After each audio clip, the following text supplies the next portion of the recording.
Okay, hello everyone. Weird.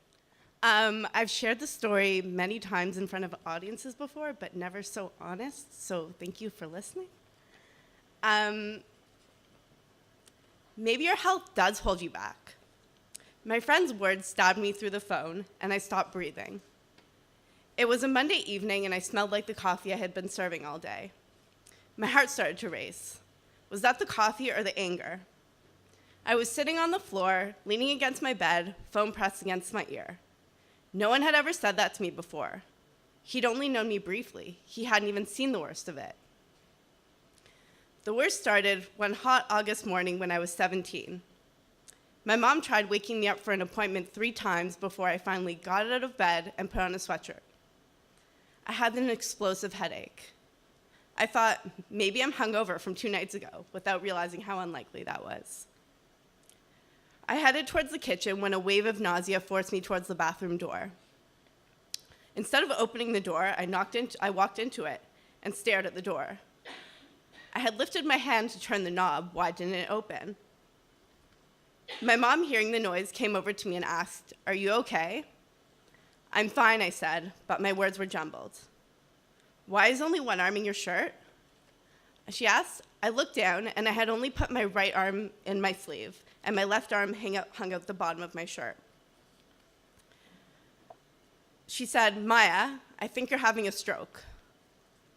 What I think was 24 hours later, and many tangled memories, I woke up in the sick kids ICU to a baby crying. My first thought was, I'm too old to be here. And then I thought, I have to pee. So I swung my legs over the bed to go to the washroom, and a nurse rushed over to me and said she'd bring me a bedpan. And I said, no, I'm going to the washroom. And we argued for a bit before she agreed to let me go to the washroom if I agreed to use the commode and leave the door a bit half open. My friend knew the story. Is this what he considered being held back? Was he right? And was this a shocking wake-up I needed? Or could he just not handle this? Then again, I had to argue to get up the morning after my stroke. But then again, I was in the throes of shock. Maybe I only did that because I wasn't fully processing what was happening. In the hospital, friends bought me arts and crafts and magazines and stories and laughter. But I covered my mouth when I laughed to cover my half-paralyzed smile. I tried to be present and live vicariously through them, but they got to go home at night and use the bathroom and roam about without watchful eyes. I couldn't articulate my anger at my loss of independence while watching them start their independent lives. And maybe it's a good thing that your health holds you back, my friend said. What does that mean? And why was he still talking to me? I scanned my room.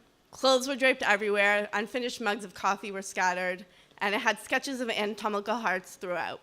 I started to make a mental to-do list. 1 year after my stroke, and a couple of months into my first semester at Western University, I was curled up in my single room, crying on the phone to my parents. I was sick yet again, and I had to go back to Toronto. It was right before exam time, and all I could think about were all the readings I had to do and all the lectures I would miss. I hung up the phone and breathlessly dragged my suitcase down the hallway, averting my eyes downwards, silently pleading that I wouldn't see anyone. The last time I had to leave school because I was sick, a floor mate asked, "Did you really have to go home because you were sick and miss a week of school?" "I was in the hospital," I responded, shocked that someone would ask me that. The energy shifted in the room, and the oxygen disappeared. I had reminded him of his own mortality. I quieted, omitting any explanation. Was this the good in my health holding me back? I don't remember the words we exchanged after he said this, but I remember resisting the urge to throw my phone against the wall. The mental to-do list disappeared, and the words "holding you back" echoed throughout my mind. I remember the first time I told him I had had a heart transplant. Like many others, his jaw dropped a little, and nothing came out. This detail was apparently suffocating. What he didn't hear in the story, or maybe he couldn't tell, was that the new heart was a pinnacle of happiness.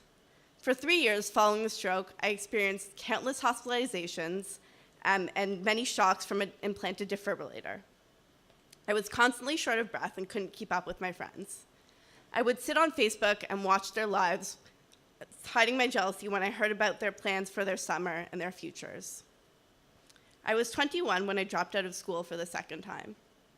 I moved into the hospital and again lost all my independence because walking made my oxygen drop to dangerously low levels. Every part of my body was scanned, poked, and sampled to make sure it was healthy enough. All there really is to do in the hospital is wait. You wait for results, you wait to speak to doctors, you wait to get better, or you wait to get worse. I used crafts to avoid watching the clock, to pretend I wasn't waiting, and to hide the inner dialogue that likes to tell me the worst.